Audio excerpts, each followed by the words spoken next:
दुर्ग जिले में चल रहे नगरीय निकाय चुनाव में पार्टी और प्रत्याशियों ने अपनी बात कह दी है। अब अपनी पसंद की शहर सरकार चुनने की जिम्मेदारी मतदाताओं की है। सुबह से ही जिले में मतदाता मतदान करने पोलिंग बूथ पहुंच रहे थे। अब वीआईपी भी मतदान करने निकल चुके। एक और बीजेपी कांग्रेस पार्टी पर वादाखिलाफी का आरोप लगा रहे हैं। दूसरी ओर कांग्रेस पूर्ण बहुमत से जीतने का दावा कर रही है। दुर्ग से बीजेपी के लोकसभा सांसद विजय बघेल भी भिलाई नगर निगम के सेक्टर 5 में पत्नी के साथ मतदान करने पहुंचे, जहां उन्होंने अपने मताधिकार का प्रयोग किया। विजय बघेल ने मतदान के बाद कांग्रेस पर आरोप लगाते हुए कहा कि कांग्रेस पार्टी पूरी तरह से धांधली कर रही है, जिसको अब जनता बर्दाश्त नहीं करेगी। आने वाले समय में दुर्ग जिले के सभी निकायों में बीजेपी शहर में सरकार बनाएगी और बीजेपी के प्रत्याशी अधिक से अधिक मतों से जीतकर पार्षद बनेंगे। बैलेट पर चुनाव कराए जाने को लेकर सांसद ने आरोप लगाया कि ईवीएम की जगह बैलेट से चुनाव कराकर कांग्रेस जनता से एक वोट का अधिकार छीन रही है। पूर्व में भी महापौर जनता के बीच ही चुना जाता था, लेकिन अब कांग्रेस की सरकार ने ऐसा नियम लागू कर दिया है कि अब पार्षदों के बीच ही महापौर चुना जाएगा। इससे साफ प्रतीत होता है कि कांग्रेस पार्टी पूरी तरह डर चुकी है। पूरा जनता का उत्साह भारतीय जनता पार्टी के पक्ष में दिख रहा है और बहुतायत हमारे पार्षद के प्रत्याशी जीत कर आएंगे और हम लोग यहाँ महापौर बनाएंगे। ये पूरी तरह जनता के रुख से और जनता के मन से लग रहा है, क्योंकि जनता कांग्रेस की 3 साल की जो सरकार है उससे त्रस्त हो चुकी है, परेशान हो चुकी है, हताश हो चुकी है, निराश हो चुकी है। बड़ी उम्मीद के साथ 3 साल पहले उनके घोषणा पत्र को देखकर जनता ने वोट दिया था, लेकिन दिन प्रतिदिन इतनी बदतर स्थिति होती जा रही है छत्तीसगढ़ की कि कल्पना से बाहर है।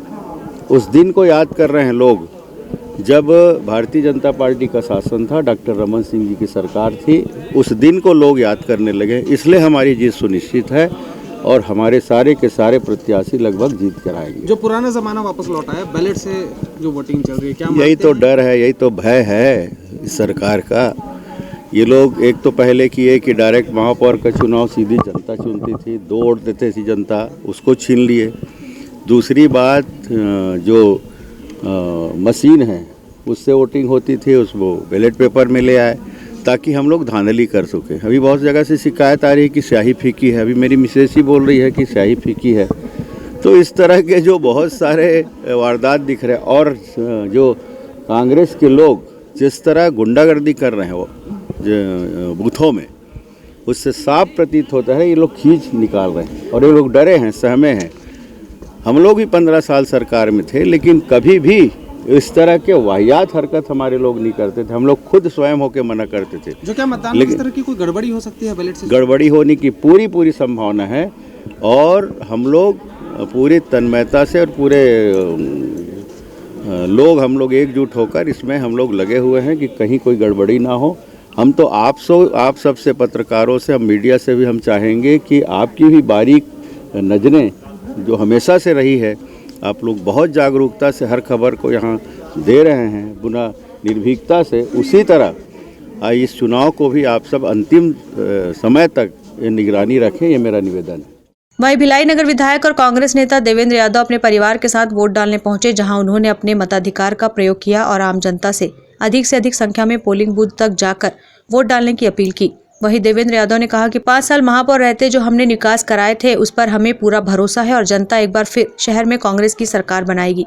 देखिए, पूरे भिलाई नगर के अंदर आम जनता में जबरदस्त उत्साह है चुनाव को लेकर, बहुत पॉजिटिविटी है और लोकतंत्र का ये त्यौहार, इसमें ज़्यादा से ज़्यादा लोग आएँ, अपने मतों का अधिकार करें, तभी डेमोक्रेसी, लोकतंत्र मजबूत होगा।